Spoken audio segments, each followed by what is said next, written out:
श्रेणीमध्ये राजश्री शाहू महाराजांचे विचार असतील तर तिथली मुलं निश्चितच नुसतेच गुणवंत नाही यशवंत पण होतील याची मला 100% खात्री.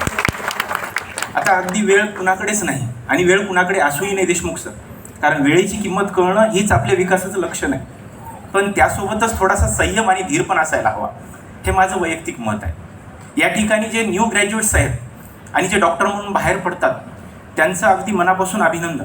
मी या ठिकाणी फक्त काही मोजक्या बाबी सांगण्यासाठी थांबलेला आहे. असं जर मी म्हणलो तर परत तुम्ही घड्याळाकडे पहा, अरे वा हा आणखीन वेळ घेणार. तर मी वेळ घेणार नाही, मी फक्त तुमचे काही क्षण घेणार आणि त्या क्षणामध्ये जाऊन तुम्हाला रिवाइंड करणार की 2018च्या पूर्वी तुमची जी मुलं होती ती कशी होती आणि आता कशी आहेत. एवढंच एका पालकाने आपल्या डोळ्यांना मिटवून थोडंसं चिंतन करायचं आहे. नंतर त्यानंतर तुम्हाला ह्या कॉलेजचं महत्त्व तुम्हाला अगदी सहज सोपेपणे कळतं. या ठिकाणी सहज आठवलं म्हणून सांगतो की आमच्याकडे ग्रामीण पठडीतले कवी होऊन गेले.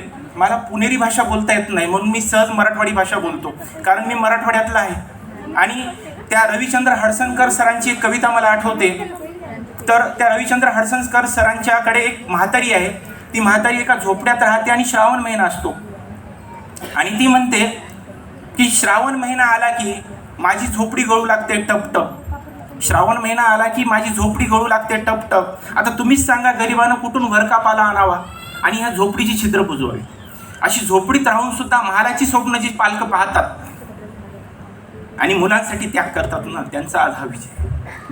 बस यापेक्षा मी जास्त काय बोलू शकत नाही. आणि यानंतर मी असं सांगेन की देशमुख सरांशी माझ्यासोबत 2018ला फक्त पहिल्याच दिवशी ओझरती भेट झाली होती.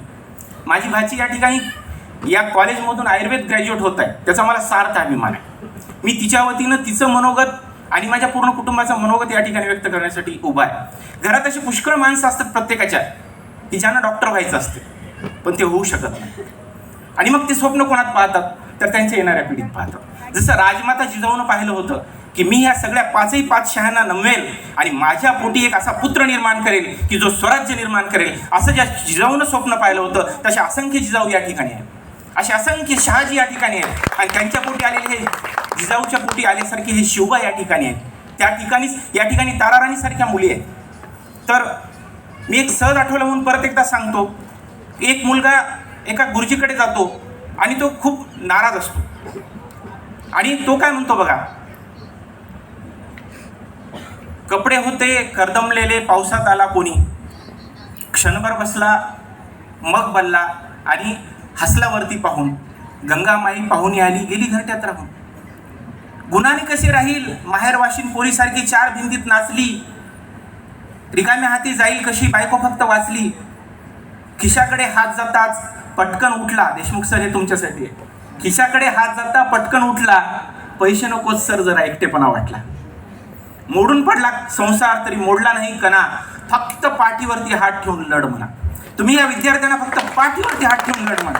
ही मुलं तुमच्या कॉलेजचं नाव महाराष्ट्राच्या कान्याकोपऱ्यामध्ये आणि आयुर्वेदाचं नाव अख्ख्या जगामध्ये उत्कृष्टरित्या निर्माण करतील याची मला खात्री आहे. मी जाता जाता फक्त एवढंच सांगेल, आयुर्वेद म्हणजे जुनाट परंपरा नव्हे तर आयुर्वेद म्हणजे प्राचीन ज्ञानाला पुन्हा पुन्हा संशोधित करून आणि आपल्या परंपरेला कायम टिकवून आपल्या शरीर विज्ञानशास्त्रानं निर्माण केलेली एक अमूल्य भेट आहे. आणि ती भेट तुमच्यासारखे प्राध्यापक आणि येणारी ही पिढी या ठिकाणी जागृत ठेवणार आहे, याचा मला सार्थ अभिमान आहे. एवढंच बोलून मी माझे 2 शब्द संपवतो. जय हिंद, जय महाराष्ट्र, जय भारत.